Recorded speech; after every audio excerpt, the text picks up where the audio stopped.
இறையேசுவில் பிரியமான சகோதர சகோதரிகளே, நமது ஆண்டவர் இயேசு கிறிஸ்துவுடைய திருப்பெயரால் உங்களுக்கும் உங்கள் குடும்பத்தில் இருக்கிற அனைவருக்கும் அன்பும் சமாதானமும் மகிழ்ச்சியும் உண்டாவதாக. தாயாம் திரு அவை கொர்லியோன் நகரத்தை சார்ந்த புனித பெர்னார்ட் என்பவருடைய நினைவு நாளைத்தான் கொண்டாடுகிறது. இத்தாலி தேசத்தில் சிசிலி பகுதியில் இருக்கிற ஒரு இடம் தான் இந்த கொர்லியோன் என்கிற ஒரு இடம். அந்த இடத்துல தான் இந்த பெர்னார்ட் ஒரு சாதாரண செருப்பு தைக்கும் ஒரு தொழிலாளிக்கு மகனாக பிறக்கிறார்.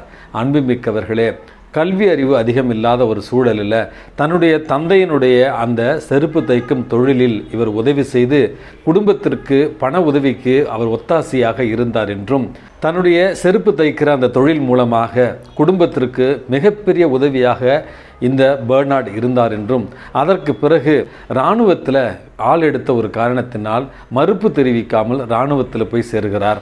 இராணுவத்தில் இவர் பணி செய்து கொண்டிருந்த நேரத்தில் மிகவும் முன்கோபமுள்ள ஒரு மனிதராக வாழ்ந்தார் என்றும், ஒரு சின்ன சச்சரவு சண்டையில் தன்னுடைய சக படை வீரருடைய கையை துண்டித்து அந்த இராணுவத்திலிருந்து தப்பித்து கிராமப்புறங்களுக்கு ஓடி ஒளிந்து சென்று பிறகு தன்னுடைய பாவத்திற்காக பாவ மன்னிப்பு பெறும் பொருட்டு அருகில் இருந்த கப்புச்சன் துறவு மடத்தில் போய் சேர்ந்து தன்னுடைய பாவ மன்னிப்புக்காக அவர் அழுதார், மனம் வருந்தினார். பிறகு அங்கு சிறு சிறு வேலைகளை செய்து பிற்காலத்தில் அந்த கப்புச்சின் துறவு மடத்திலேயே ஒரு சகோதரராக துறவரத்தில் தன்னை இணைத்து கொண்டார் என்றும், அதற்கு பிறகு தன்னுடைய வாழ்க்கையை முற்றிலும் மாற்றியவராய், மிகவும் அமைதி நிறைந்தவராய், சாந்தம் நிறைந்தவராய், தாட்சி நிறைந்தவராய், எல்லோருக்கும் உதவி செய்கிற ஒரு நல்ல கப்புச்சின் துறவியாக வாழ்ந்தார் என்றும், அன்னை மரியாளிடத்தில் கொண்டிருந்த ஒரு பக்தியின் காரணமாக அன்னை மரியாளுடைய காட்சி பெறுகிற ஒரு வரத்தையும் இவர் பெற்றிருந்தார் என்றும், பலருக்கு ஜெப பரிந்துரைகள் மூலம் தன்னுடைய உதவியை செய்து ஒரு ஏழை சாந்தமான தாழ்ச்சியான கப்புச்சின் துறவியாக இவர் மரித்தார் என்றும் இவருடைய வாழ்க்கையில் நம்ம வாசிக்கிறோம். அன்புமிக்கவர்களே, மாற்றம் என்பது நம்முடைய வாழ்க்கையில் எல்லோருக்கும் ஒரு முறை தான் வரும். அந்த மாற்றத்தை இறைவனுடைய அருளாக ஏற்றுக்கொண்டு நம்முடைய தீய பழைய பாவ நிலையிலிருந்து ஆண்டவருக்கான தூய ஒரு புனிதமான வாழ்க்கையை மாற்றிக்கொள்ள இந்த புனித கொர்லியோன் நகரத்தினுடைய புனித பெர்னார்ட் அவர்களுடைய பரிந்துரையால் இன்றைக்கு மன்றாடி ஜெபிப்போம். அன்புமிக்கவர்களே, 24ஆம் தேதி ஒவ்வொரு மாதமும் சலீச இல்லங்களில் சகாய அன்னைக்கான மாதாந்திர நினைவு திருப்பலி நடக்கும். அப்படி எங்கள் இல்லத்தில் நடக்கிற பொழுது நான் அங்கே வந்திருக்கிற சகோதர சகோதரிகளிடத்தில் அன்னை மரியாள் உங்களுக்கு பரிந்துரையின் மூலமாக செய்த புதுமைகளை கொஞ்சம் சொல்லுங்கள் அப்படி என்று கேட்பது வழக்கம், சாட்சியம் சொல்ல வைப்பது வழக்கம். அப்படியாக ஒரு சகோதரி தன்னுடைய சாட்சியத்தை அந்த இடத்துல சொன்னார்.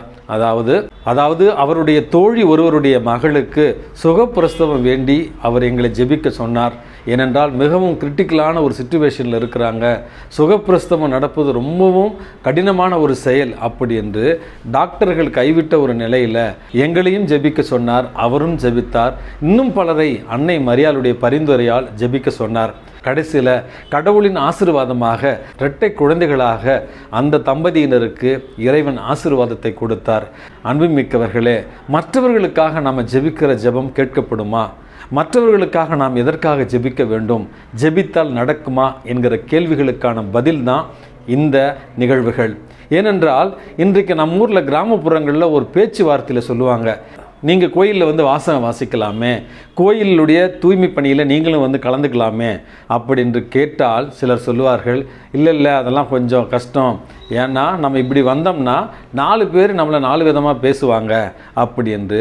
இந்த ஊருக்காக 4 பேர் நம்மளை பற்றி 4 விதமாக பேசுவாங்க.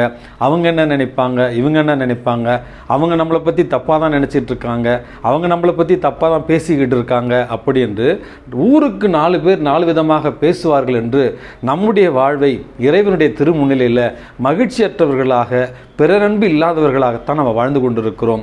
இதற்கு முற்றிலும் முரணாக இன்றைக்கு நற்செய்தி வாசகத்தில் நமது ஆண்டவர் இயேசு கிறிஸ்து கப்பர்நாகூமில் இருக்கும் பொழுது மக்கள் கூட்டம் அதிகமாக வரவே முடக்குவாதமுற்ற ஒருவரை அவருடைய 4 நண்பர்கள் இயேசு குணப்படுத்துவார் என்கிற நம்பிக்கையோடு இயேசுவிடத்தில் கூரையை உடைத்து இயேசுவின் திருமுன்னிலையில் கொண்டு வருகிறார்கள். அன்புமிக்கவர்களே, அந்த முடக்குவாதமுற்றவருக்கு விசுவாசம் இருந்ததா இல்லையா? அவருக்கு இயேசுவை பற்றி தெரியுமா தெரியாதா? விவிலியத்தில் எதுவும் சொல்லப்படவில்லை. ஆனால் அந்த 4 நண்பர்களும் இயேசுவை பற்றி கேள்விப்பட்டு கூரையை உடைத்து கொண்டு இயேசுவிடத்தில் கொண்டு வந்து நிச்சயமாக இவர் குணப்படுத்துவார் என்கிற நம்பிக்கையோடு வந்ததை நமது ஆண்டவர் இன்றைக்கு கண்டு அந்த மனிதனை பார்த்து, உன் பாவங்கள் மன்னிக்கப்பட்டன, எழுந்து நட அப்படி என்று இன்றைக்கு அந்த முடக்குவாதம் உற்றவருக்கு குணமளித்ததை தான் நற்செய்தி வாசகமாக நம்ம பார்க்கிறோம். அன்புமிக்கவர்களே, இந்த நிகழ்ச்சியில் அந்த ஊருக்கு 4 பேர் என்று நம்ம சொல்லுகிறோம் அல்லவா, அந்த 4 பேர் தான் இந்த முடக்குவாதமுற்றவரை இயேசுவிடத்தில் கொண்டு வந்து அவர் நலம் பெறுவதற்கு காரணமாக இருந்திருக்கிறார்கள்.